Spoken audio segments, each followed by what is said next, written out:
Another edition of Words with Walter, my man Walter Jones, NFL Hall of Famer, Seattle Seahawks a great, Florida State great, Aliceville great is what I'm saying. Aliceville, what he's more super proud about, alongside that gold jacket in Canton, Ohio. But Walter, we've had a great season thus far, just discussing so many topics to kind of maybe help our student athletes, help their parents and their extended families as well.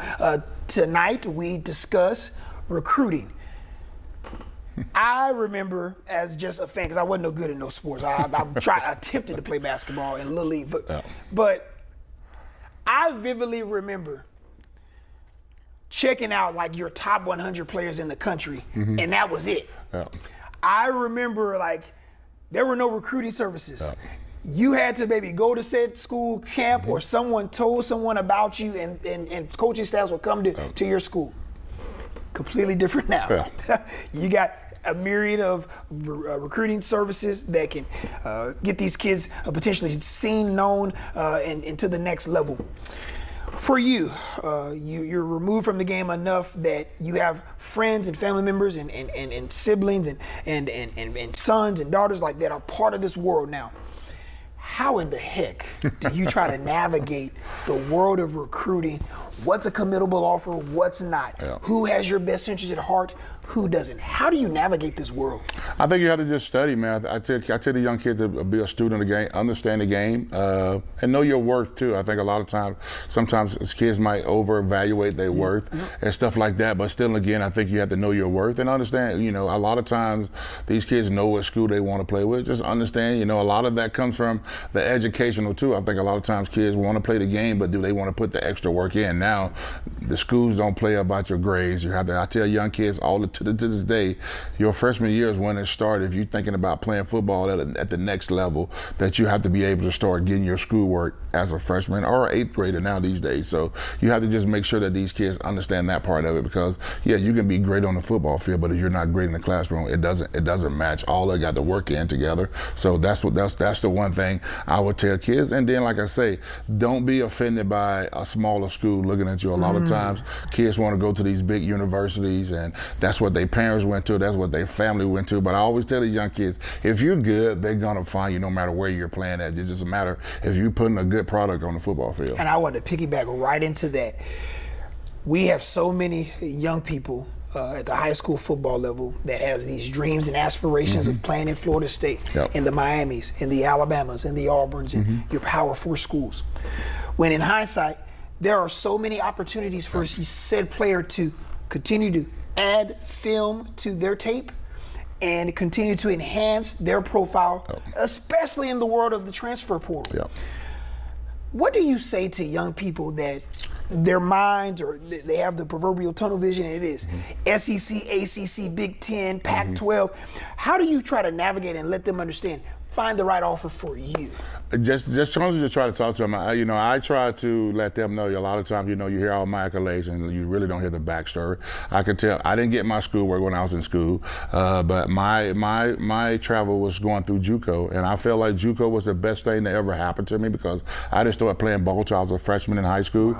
So for me personally, I felt like JUCO was a place where I could learn the game of football without having the pressure. You go to these big schools, and now it's the pressure to be great now, where you in JUCO, I call it 2 years of football seasoning. So you go there, you can play, you're in a small community, kind of feel like high school, and you can play and still figure the game out. So like you said earlier, a lot of times you're fixated on these big schools, don't realize is that there are so many schools, you know what I'm saying? Like for me, as a black man, I was always saying, go check out your black schools too, and all that, just to see, what I'm saying? Get experience in that too though. So for me, I feel like you just have to do your research, like you say, find the right offer that's going to benefit you and give you the step that you need to get to that next level. Because like I say, JUCO is not a bad thing. If you go JUCO or you go to a Division II or Division III school, still again, if you put a great product on the football field, they're going to find you. Walter Jones had to have some sort of mindset when he left Aliceville High School to go to the JUCO ranks,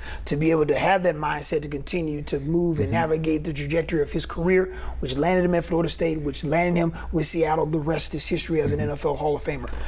Walk us through the mindset of our young people now and understanding things may not work out the way that you would like for them to work out, whether that's a unfortunate injury and maybe your scholarship is not there that you thought that was there. You may have to go the JUCO ranks. You may have to go a myriad of different ways to navigate to your ultimate destination.